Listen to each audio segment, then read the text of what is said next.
제가 그 베드로 전서를 하면서 크리스찬의 삶의 방식이 어떠해야 되느냐라는 이제 내용에 대해서 이렇게 집중적으로 말씀을 드리는데, 오늘은 크리스찬의 삶의 방식 5번째 시간을 가져요.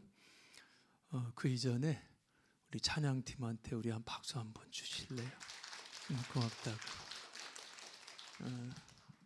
뭐 항상 은혜롭지만 갈수록 더 은혜로워지는 것 같아. 참 찬양이 은혜로우면 우리 마음이 다 열리는 것 같아서 오늘도 뭐 제가 설교를 잘해서가 아니라 하나님이 예비하신 은혜로 큰 은혜가 또 우리의 마음에 임할 줄로 믿습니다. 그래요. 자, 오늘 우리가 함께 본 성경 말씀은 좀 이해하기 조금 어려운 부분들이 있기는 하지만은요, 요점을 얘기하면 예수 그리스도께서 우리를 위하여 고난을 받으심으로 우리가 구원을 얻게 되었다. 주님이 고난 받으셔서 우리가 구원을 얻게 되었다는 것이 사실 오늘 본문의 요점이에요. 그렇기 때문에 구원받은 우리는 어떻게 해야 되느냐? 죄와 관계를 끊고 하나님께서 원하시는 삶을 살아야 된다고 하는 것을 말씀해 주고 있어요. 자, 과거 우리가 죄 가운데 살았을 때는요, 아무 의미 없는 것들을 위해서 너무나 많은 시간들을 낭비했는데 그렇게 살면 안 된다. 이걸 오늘 본문에서 말하는 거지요. 자, 그렇다면 당연히 우리가 이 본문의 말씀을 보면서 생기는 질문이 있죠. 그렇다면 어떻게 하는 것이 하나님이 기뻐하실까? 어떻게 살아가는 것이 하나님이 기뻐하시는 삶일까? 라는 것을 우리가 질문을 하게 됩니다. 어떻게 살면 하나님이 기뻐하실까요, 장로님? 어떻게 하면? 질문이 아주 이게 참 가벼운 것 같으면서도 굉장히 무거운 질문이에요. 그죠? 권사님, 어떻게 하면 하나님이 기뻐하실까요? 주님 뜻대로 살기로 했네. 그죠? 그렇죠. 혹시 김영석 교수님이라고 이름을 들어보셨나요? 들어보셨죠? 가끔 이렇게 제가 유튜브를 보면 이렇게 떠요. 그러면 이제 그분 이야기를 이렇게 듣다 보면 참 많은 걸 좀 이렇게 생각하게 하고 깨닫게 해주시는데, 연세대학교 철학과 교수였고요. 지금도 연세대학교 명예교수로 계시는 분인데 올해로 연세가 106세래. 106세인데요. 아직도 강연할 때 소리라든지 이 논지라든지 이게 일목요연하고 얼마나 명확한지 몰라요. 그러니까 우리 유관지 목사님 아직 젊으신 거예요. 그죠? 그분을 보니까 우리 목사님 아직 젊으셨어요. 그분은 106세이신데 여전히 강연과 저술 활동을 지금도 계속 하고 계시다고 그러는데, 이분이 95세 때 쓴 책이 있어요. 95세. 기가 막히지 않아요? 95세 때 쓴 책이 뭐냐면 예수 어떻게 믿을 것인가 라는 이제 책인데요. 이 책의 내용은 예수 어떻게 믿을 것인가 라는 그 질문 속에서 어떤 지식을 말하는 게 아니에요. 이 책의 내용은 예수 믿는데 어떤 지식이 필요한가를 얘기하는 게 아니라 한마디로 얘기하면 삶의 태도를 얘기하고 있어요. 삶의 태도. 그리고 예수는 설명의 대상이 아니라 예수는 따름의 대상이다. 아멘이신가요? 예수는 설명하려고 하는 할 수 없어요. 예수는 어떤 대상이라고요? 따름의 대상이고, 신앙이라는 것은 인간을 더 인간답게 만드는 게 신앙이다. 이게 이제 이분이 예수 어떻게 믿을 것인가 해서 강조하는 세 가지 아주 중요한 문제를 이걸 얘기하고 계시더라고요. 그러니까 비기독교인들에게는 좀 기독교의 신앙 문턱을 낮추고요, 기독교인들에게는 당신이 믿는 예수에 대해서 다시 한번 점검해 봐라, 이런 그 질문을 던지는 책이라고 생각이 되는데, 그리고 이제 그때 예수 어떻게 믿을 것인가라는 책하고 그 시기에 또 다른 책을 썼는데, 어떤 내용이냐면 100년을 살아보니 나는 아직도 누군가를 사랑하고 싶다. 이런 100년을 살아봤는데 아직도 누군가를 사랑하고 싶다고 하는 책이에요. 긴 삶 속에서 사랑을 놓지 않고 사람과 세계에 대한 따뜻한 시선을 유지하며 살아가는 법이 뭐냐, 이걸 이제 철학적으로 성찰하는 에세이가 이제 이 책인데, 김영석 교수님이 이제 그런 얘기를 그 유튜브 그 강연하는 데서 이제 제가 들었는데, 이분이 이제 어느 큰 회사 신입사원제하고 이제 이런 사원들 그 교육 시간에 초청을 받아서 강연을 하게 됐대요. 거기서 이제 이 김영석 교수가 뭘 질문했냐면, 여러분 중에 대학 시절에 자기의 인생에 도움이 될 만한 고전 5권 이상 읽은 사람 한번 손 들어 보세요. 그랬더니 한 사람도 없더래. 그 많은 사원들이 있는데 그 고전을 5권 이상 읽은 사람이 있느냐? 아무도 없었다는 거예요. 그래서 여러분 중에 내 인생에 도움이 될 만한 고전을 한 3권 정도 읽은 분은 있으신가요? 그랬더니 몇 명이 손을 들었다는 거예요. 그러면서 이제 그 김영석 교수의 얘기가 뭐냐면, 참 그때 자기가 충격을 받았다.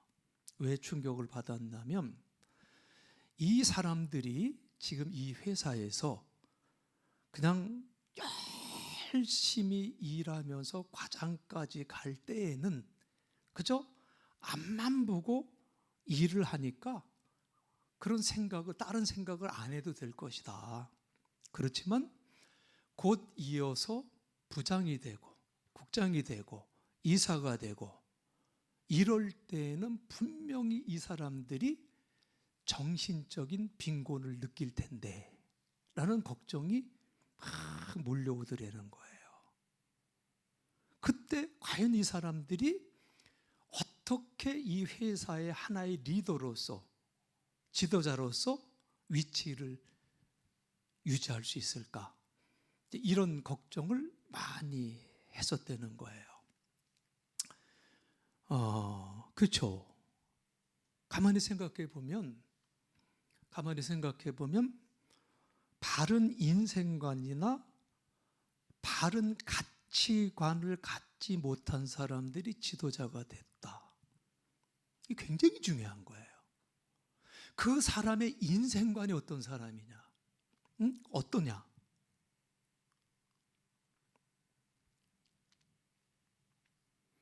그 사람의 가치관이 어떤 가치관을 갖고 있느냐?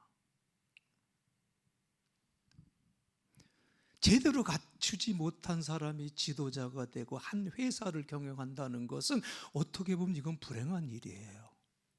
상당히. 자신의 정신세계가 빈곤한 사람이 한 회사나 한 사회나 한 국가를 위해서 나아가야 할 길을 제대로 제시하기가 힘들기 때문이라는 말씀이에요.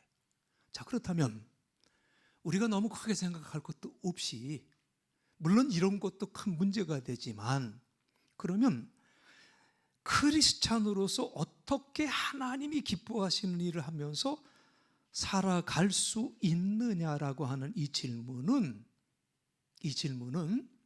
바로 크리스찬의 인생관이나 크리스찬의 가치관에 해당되는 질문이에요. 그렇지 않습니까? 그렇죠?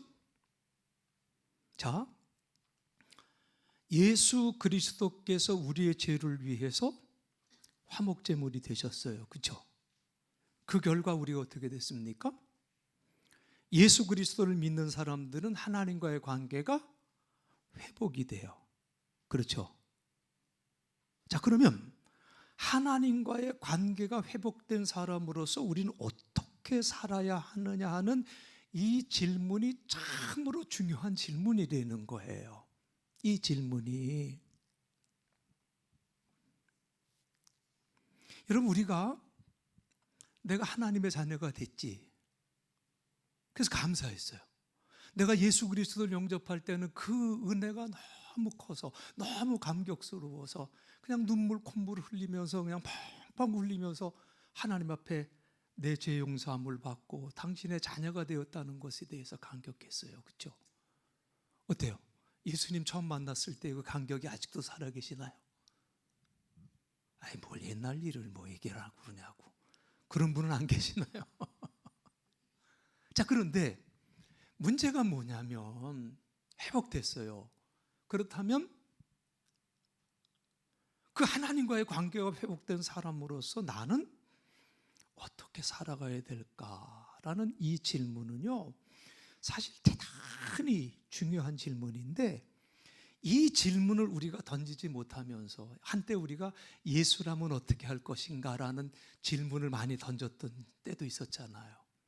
하나님의 자녀로서 내가 어떻게 살아가야 될 것인가라는 그 질문을 던지지 않고 우리가 살아가게 되면은요, 여러분 이론상으로는 다 알아요. 그죠? 내가 어떻게 하나님 자녀가 됐어요? 물어보면 예수님의 은혜지요. 예수님은 무슨 은혜예요? 십자가에 달려서 내 죄를 대신 사해 주셨죠. 여러분 이론상으로 모르는 사람이 어디 있어? 다 알아요. 그런데 실제로는 하나님께서 기뻐하는 삶을 그러면 살아가고 있느냐? 이 부분에 대해서 우리가 너무나도 이원론적인 삶을 살고 있지 않냐?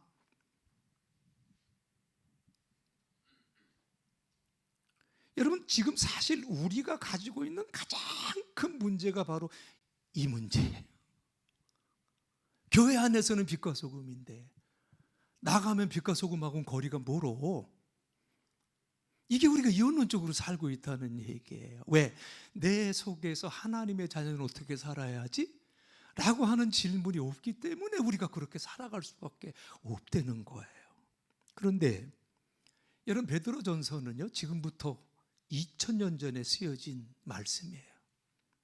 그런데 베드로 사도를 통해서 2000년 전에 이미 이 중요한 문제를 다루고 있다는 게 참 놀라워요. 자, 베드로의 편지를 받는 사람들이 누구라고 그랬죠? 베드로의 편지를 받은 사람들이 누구라고 그랬어요? 디아스포라 크리스찬들. 그죠? 유대 동족들의 그 핍박을 피해서 소아시아 지방, 지금의 터키 그쪽 지방으로 흩어져 살고 있는 크리스찬들. 그 핍박을 피해서 왔는데 지금은 로마 제국으로부터 또 핍박을 받는 그러한 디아스포라 크리스찬들이라고 그랬어요. 지금 이들이 받고 있는 이 핍박이라고 하는 것은 하루하루를 기약할 수 없는 핍박이었었어요. 불안하고 매일 공포 속에 살아가는 사람들이었어요. 내일 생각하기가 힘들었던 사람들이에요. 그런데 이런 사람들에게 베드로가 뭘 얘기하고 있다고요? 너희 크리스찬이지. 그럼 크리스찬은 어떻게 살아가야 돼? 이걸 묻고 있다는 얘기예요. 기가 막히지 않습니까? 내가 예수 믿는데 오늘 죽을지 내일 죽을지 몰라. 그런 공포 속에 살아가고 있는 그들을 향해서 당신 하나님의 자녀야. 그런데 하나님의 자녀가 어떻게 살아야 되는지 알아? 라는 것을 지금 베드로가 질문을 하고 있다는 거예요. 무슨 말입니까? 저는 이 말씀을 이렇게 읽으면서 잠깐 이렇게 가만히 생각해 봤어요. 야, 내 목숨 잘 간수해라 이렇게 얘기해도 부족한데 네가 하나님의 자녀면 어떻게 살 건지 생각하라 말이야. 이 얘기를 듣는 순간에 정말 충격이었었어요. 그러면서 가만히 생각하면서 깨달은 게 뭐냐면, 우리가 어떤 환경이나 어떤 형편에 있든지 간에 이 문제를 우리 크리스찬들은 피해갈 수 없다는 이런 그 마음의 깨달음이 많이 오더라고요. 여러분, 많은 사람들이 그런 얘기 하죠. 아니, 목사님은 세상을 몰라서 그래요. 지금 우리 하루하루 살아가는 게 얼마나 힘든 줄 알아요? 내가 좀 이것 풀리고 저것 풀리고 나면 내가 잘하면 될 거 아니에요. 말은 그렇게 안 하지만 마음은 그렇게 대하는 분들이 꽤 계셔. 다시 말씀드릴게요. 우리는 크리스찬으로서 어떻게 하나님이 기뻐하시는 삶을 살아가느냐 하는 문제는 결코 뒤로 미룰 문제가 아니다. 아무도 자신이 처한 환경을 핑계대면서 이 문제를 피해 가라는 말씀이 아니라는 거예요. 죽음의 공포 앞에 있는 이들에게도 하나님이 기뻐하시는 삶이 무엇인가를 말씀했어요. 기가 막히지 않습니까? 응? 정말 저는 이 말씀 보면서 많이 놀랐어요. 그러면서 이제 우리가 주신 말씀을 통해서 좀 우리가 생각해 보고 싶은 것은, 하나님이 오늘 우리에게 원하시는 것은, 당신의 그 희생을 통해서 우리를 자녀 삼으시고 우리에게 원하시는 것은 하나님이 기뻐하시는 삶을 사는 건데, 하나님이 기뻐하시는 일이 뭘까? 아까 주의 뜻만 생각하시겠다. 맞아요. 그런데 그보다 우리가 좀 더 피부에 와닿게 좀 생각해 보고 싶은 게 뭐냐면, 죄송해요. 제가 이렇게 얘기해서 미안한데, 저도 그 범주에서 크게 벗어나지 못하기 때문에 제가 깨달은 대로 말씀드린 건데, 하나님이 기뻐하시는 일은요, 의외로 내가 생각하고 내가 결정하는 거에 반대되는 경우가 많아.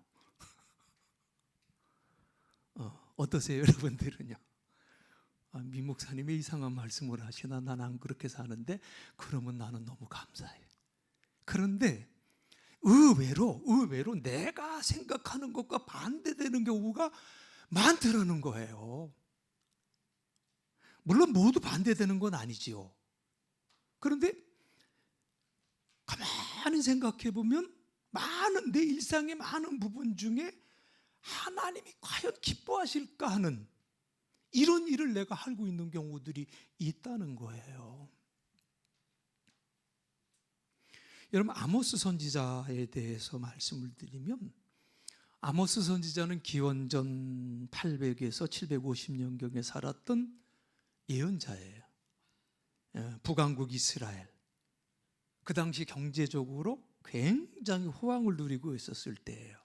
그런데 그 경제적 호황이 나라가 곧 멸망할 사인이었다는 것을 아는 사람이 없었어요.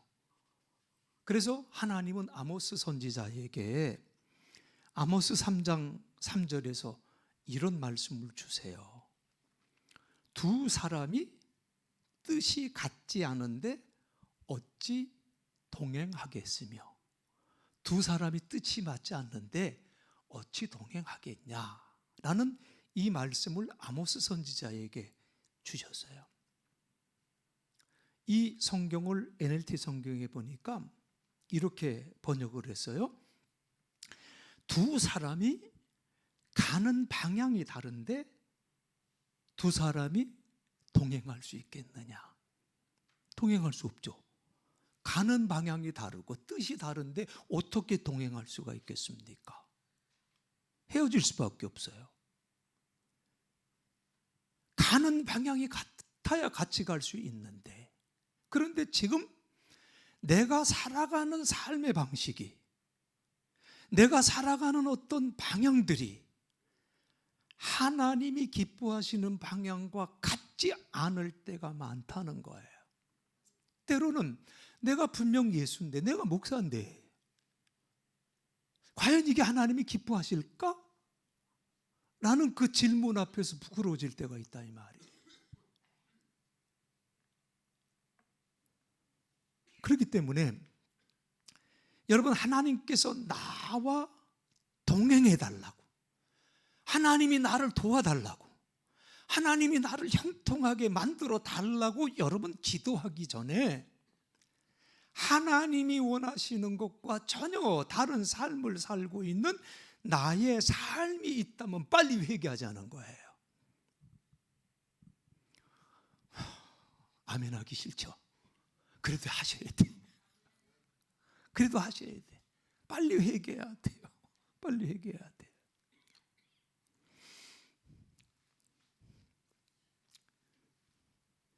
나는 부부 사이 설교할 때만 회개하면서 하는 줄 알았더니, 아유, 오늘 이 본문을 보면서도 진짜 마음에 찔림이 많아요. 힘들어요.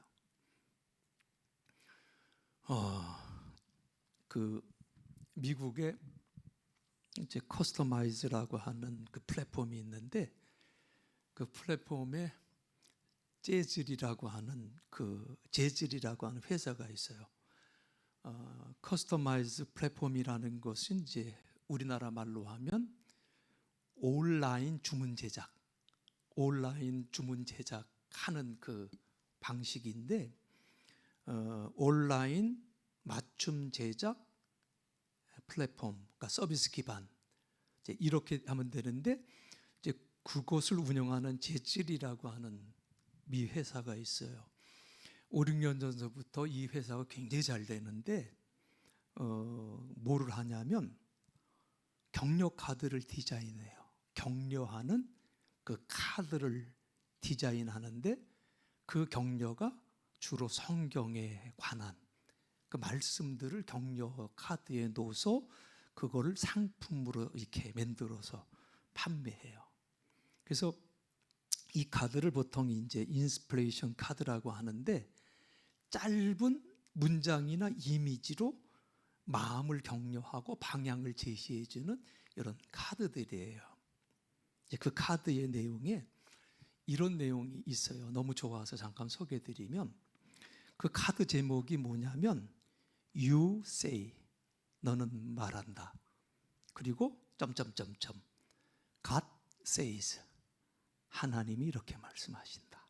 이게 이제 제목이에요. 너는 말한다, 그런데 하나님 말씀하신다, 이런 뜻인데, 의미를 조금 살려서 번역하면 우리는 이렇게 말하지만 하나님은 이렇게 말씀해 주신다, 이렇게 이제 번역하면 좋을 것 같은데, 그 You say, God says, 여러 이제 그 구절의 카드가 있는데, 몇 가지 좀 소개를 하면 이런 내용이에요.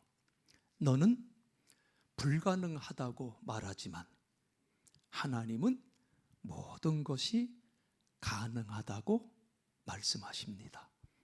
아멘이죠? 그래요. 너는 아무도 나를 사랑하지 않아 라고 말하지만 하나님은 내가 너를 사랑한다 라고 말씀하십니다. 얼마나 위로가 되겠어요? 그리고 당신은 이것은 아무 가치 없어 라고 말하지만 하나님은 이것이 가치 있는 것이 될 것이라고 말씀하십니다. 너는 나는 똑똑하지 않아 라고 말하지만 하나님은 내가 너에게 지혜를 주겠다 말씀하십니다. 너는 할 수 없다라고 말하지만 하나님은 너는 모든 것을 할 수 있다고 말씀하십니다. 너는 나는 두려워라고 말하지만 하나님은 나는 너에게 두려움을 주지 않았다라고 말씀하십니다. 등등등등 이런 그 내용의 말씀들이 참 예쁘게 디자인되어 갖고 나와 있어요. 마지막 하나만 더 하면 여러 개 있는데 다 못하겠어. 시간이 넘어가서. 마지막 제가 이제 찾아본 거는 저는 성공을 하고 싶어요 라고 말하지만 하나님은 성공보다는 섬기는 삶을 살아라고 말씀하십니다. You say, God says. 여러분 이처럼 우리가 생각하는 것과 하나님이 생각하는 것이 다르다면 어떻게 해야 돼요? 주님 뜻대로 살기로 했네. 그죠? 그래요. 항상 이 생각이 하나님께서 기뻐하시는 것일까? 하나님의 생각에 초점을 맞추는 습관을 우리가 길러야 된다. 그리고 내 생각과 하나님의 말씀이 다른 경우에는 내 생각을 과감히 포기하고 하나님의 말씀을 따르는 훈련을 우리가 해야 된다. 힘들지요. 쉽지가 않아요. 힘들지만 내 생각 내려놓고 하나님 생각 받아들이는 순종의 훈련을 계속 하려고 노력할 때 이게 하나님이 원하시는 크리스찬의 삶의 모습이 되어진다는 것을 우리가 꼭 기억해야 될 줄로 믿습니다. 두 번째로 하나님을 기쁘시게 하는 삶이 뭘까? 하나님의 뜻이 분명하다고 하는 확신이 들 때에는 과감하게 그 일을 하는 거예요. 아멘. 예전에 어떤 분이 간증을 하는데 그런 간증을 해요. 돈을 조금 잘 벌었대요. 그래갖고 딱 정산을 하는 날에는 무조건 10의 1조를 딱 떼어놓는데요. 자기는 그냥 딱 떼어놓고 이렇게 금고에다 딱 넣어놓고 주일날 되면 그걸 가지고 이제 교회 와서 바친대요. 왜 그런 이제 생각을 하게 됐냐면 내가 100만 원 벌었으니까 10만 원은 주님의 것이지 이렇게 생각을 하고 있는데 주일날 되면 그게 다 없어지더래. 또 딴 데 막 쓰고 막 이렇게 물건 사야 되고 막 이러다 보니까 이렇게 해서는 안 되겠다.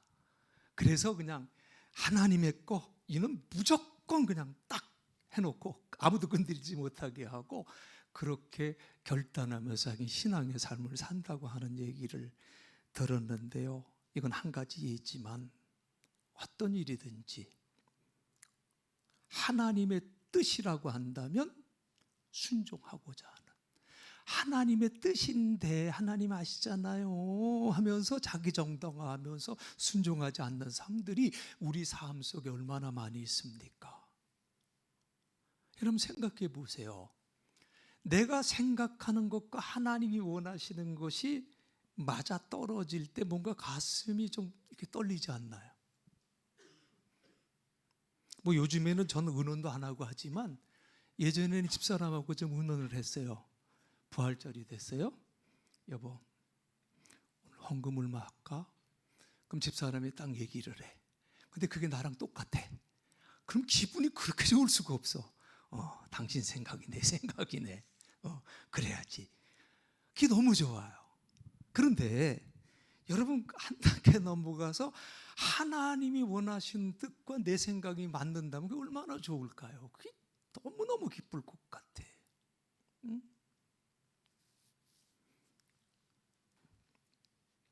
제가 자꾸 이제 설교하다 자꾸 이럴 때가 있잖아요. 이게 자꾸 만지는 게 왜 그러냐면 초점이 안 맞아서 그래요. 이 다초점 렌즈에서 여기 내려오면은 또 안 보여. 그럼 이렇게 좀 올려야지 보여. 그 뭐 어떤 광고 보니까 뭐 옆을 이렇게 쫙 돌리면 또 초점이 맞는 뭐 이렇게 그 안경도 선전을 하대요. 근데 그 선전에서 보는 게 뭐냐면 이렇게 보면 막 흐리다가 쫙 돌리니까 너무 선명하게 이렇게 보이는 화면이 보이는데 와, 우리가 하나님의 뜻을 이렇게 선명하게 바라보면서 살 수 있으면 얼마나 좋을까. 아유, 이 잘 안 보이면 얼마나 괴롭습니까? 그죠? 저도 이거 우리 권사님이 좋은 거 해주셔갖고 내가 이렇게 잘 쓰고 다니는데도 이거 맞춰야 돼 이러고. 그래야 잘 봐요. 근데 이런 그 고민도 없고 걱정도 없이 하나님의 뜻과 내 뜻이 이렇게 선명하게 맞으면 얼마나 좋을까. 그래요. 초점이 맞을 때 사물이 그 윤곽이 분명하게 보이는 것처럼 하나님의 뜻과 내 생각에 초점이 맞을 때 거기서 세상이 달리 보이는 거예요. 하나님의 뜻을 발견하는 것도 여러분 중요해요. 그런데 그보다 더 중요한 게 뭐라고요? 그 뜻을 발견했으면 뭐 하는 게 더 중요해요? 순종하는 게 더 중요해요. 순종하는 게 더 중요해요. 우리 형님 민경희 목사님이 엑스폴로 74 할 때 하나님의 어떤 그 부르심 소명이 막 임하셨다는 거 아니에요. 기도하는데 밤새 이랬대. 아니에요 하나님. 아니에요 하나님. 난 아니에요. 그러다가 순종하셔서 평생 주의 길을 걸으셨잖아요. 하나님의 뜻이 내게 임할 때 그 뜻에 순종한다는 게 쉽지가 않아요. 하나님의 뜻을 발견하는 것도 힘들지만 그 뜻에 순종하는 것이 더 힘들다. 여러분, 고아의 아버지라면 누구를 들지요? 조지 뮬러라고 하는 사람을 들어요. 그죠? 근데 제가 이 조지 뮬러의 글을 읽다가 깜짝 놀랐던 게 뭐였었냐면 이 부분이에요. 조지 뮬러가 어떻게 그 고아들을 그렇게 돌볼 수가 있었을까? 왜냐하면 뮬러가 살았던 그 시기가 19세기거든요. 영국의 산업혁명이 일어났던 그 한가운데 살았던 사람이 조지 뮬러예요. 그러니까 산업혁명으로 인해서 시골에 있던 사람들이 다 도시로 몰려오고요. 그래서 도시가 그냥 열악한 주거 환경 때문에 비위생적인 생활로 인해서 전염병이 많이 돌았고요. 이로 인해서 부모가 병으로 일찍 사망한 경우가 매우 많아서 이로 인해서 그 19세기 산업혁명의 이 가운데에 고아들이 그렇게 많았대요. 전쟁 때문이 아니라. 그런데 조지 뮬러가 그 고아들을 다 품었다는 거 아니에요? 그래서 고아의 아버지가 됐는데 참 놀라운 게 뭐냐면 이분이요. 시편 말씀을 읽다가요. 시편 68편 5절인데 아니 저도 이 말씀 읽었어요. 여러 번 읽었어요. 그런데 그냥 난 지나갔어. 그 말씀이 뭐냐면 하나님은 고아의 아버지시요. 하나님이 누구의 아버지라고요? 고아의 아버지시요. 라는 이 말씀을 조지 뮬러가 보게 된 거예요. 그러면서 이 조지 뮬러 가슴에 이 말씀이 박힌 거예요. 그러면서 생각한 게 하나님께서 고아의 아버지가 되신다면 내가 고아를 돌보는 일을 한다면 하나님이 기뻐하시지 않을까? 왜? 하나님은 고아의 아버지라고 했는데, 말씀드린 대로 수많은 사람들이 이 말씀을 알아요. 여러 번 읽었어요. 그런데 뮬러와 같은 생각을 한 사람은 없었다는 거예요. 하나님은 고아의 아버지시며 라는 말씀을 읽으면서, 그렇다면 내가 고아를 돌보는 일을 한다면 하나님이 기뻐하시지 않을까? 라는 생각을 갖게 되는 이 순간이야말로 뮬러를 향한 하나님의 뜻과 뮬러의 생각의 초점이 맞는 감동적인 순간이 아니었을까요? 그렇죠? 여러분, 이런 생각이 들어요. 과연 하나님이 기뻐하시는 일, 하나님이 기뻐하시는 삶 무엇일까?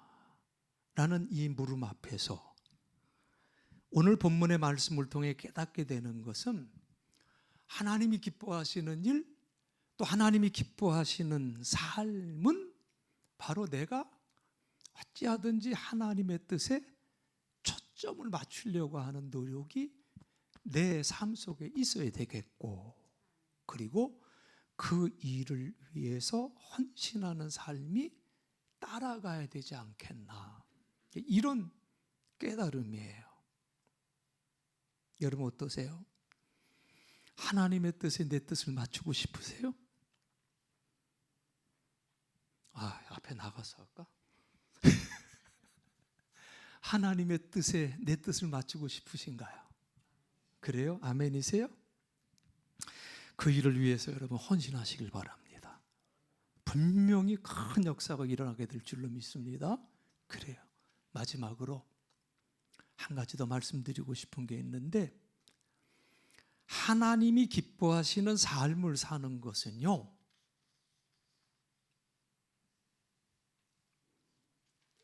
나의 삶에서 한번 따라해 주실래요? 나의 삶에서 예배의 정신을 회복하는 것이다. 굉장히 중요한 겁니다. 여러분, 예배는요, 그 자체로 의미가 없는 것은 아니지만은요, 우리 신자들이 한 주일에 한 번 모여서 설교 듣고 찬송 부르고 기도하는 것이 예배의 본래 목적이 아니라는 것을 여러분 아셔야 돼.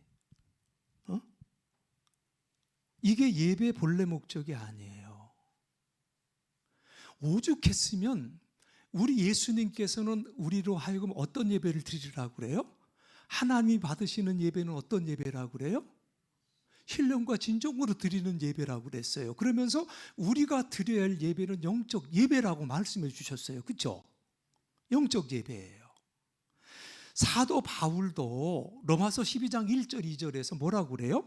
그러므로 형제들아, 내가 하나님의 모든 자비하심으로 너희를 권하노니 너희 몸을 하나님이 기뻐하시는 거룩한 산 제물로 드리라.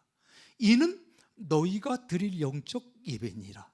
그리고 뭐라고 말씀하세요? 너희는 이 세대를 본받지 말고 오직 마음을 새롭게 함으로 변화를 받아 하나님의 선하시고 기뻐하시고 온전하신 뜻이 무엇인지 분별하도록 하라 말씀하잖아요. 베드로의 사도의 이 말씀이나 사도 바울의 이 교훈이나 그냥 일맥상통하는 그 말씀 우리에게 주고 계세요. 진정한 예배의 목적이 뭐냐? 내 삶을 온전히 하나님께 드리는 것이다. 내 삶. 이 말은 예배가 교회에서 드리는 예배로 끝나면 안 된다는 거예요. 뭐로 연결되어야 된다? 내 삶으로 연결되어야 된다. 아멘? 그게 빛된 삶이요. 다른 게 빛된 삶이 아니요. 왜 예배가 이렇게 중요하냐면, 하나님께 온전히 자신을 드리는 사람은 그 삶이 변화되겠어요? 안 되겠어요? 응? 변화되지요. 변화되죠. 최영희 권사님한테 물어봐야지.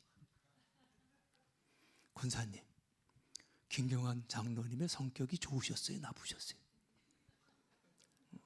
대답 안 해도 돼. 그래. 근데 김경환 장로님이 예수 영접하시고 와, 신앙생활을 얼마나 열심히 하시는데 지금 장로님이 되셨어. 옛날 성격 그대로예요? 좀 바뀌었어요? 많이 죽었죠? 많이 바뀌었다니까? 이게 예배자의 변화예요. 이게 신앙생활하는 이게 재미 아니요?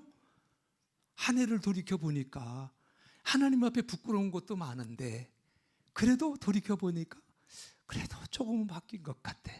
조금은 나아진 것 같아. 이게 얼마나 감사한지 바뀌었대잖아 우리 장로님이. 아니 하나님의 내 삶을 바친 사람은 삶이 바뀐다니까요. 변화된다니까요. 하나님께서 기뻐하시는 그것이 무엇인지 알게 된다는 거거든요. 이렇게 변화된 사람은요, 세상에 나가서도 하나님의 뜻을 분별하고 그 뜻을 실천하는 삶을 살게 되는 거예요. 오늘 말씀도 참 중요하고 로마서 12장의 말씀이 참 중요한 이유는 이 말씀이 예배에 대한 완전한 정의를 우리에게 내려주고 있기 때문이에요. 여러분, 주님 영접하시고 세상에 나가 크리스찬으로서의 하나님이 기뻐하시는 아름다운 삶을 살아가는 것, 이것보다 더 귀하고 이것보다 더 주님을 기쁘시게 하는 일 없어요. 이게 제일 잘 사는 거예요. 아멘이신가요? 내 생각 잘, 내 계획 잘 판단해 보면서 이것이 하나님이 기뻐하시는 일일까? 그리고 그것이 하나님이 기뻐하시는 일이라고 한다면 과감히 순종하고 어디에 있든지 예배의 정신을 잃지 말고 살아갈 수 있는 저와 여러분이 되어진다면 여러분 삶을 통해서 하나님 영광 받으실 줄로 믿습니다.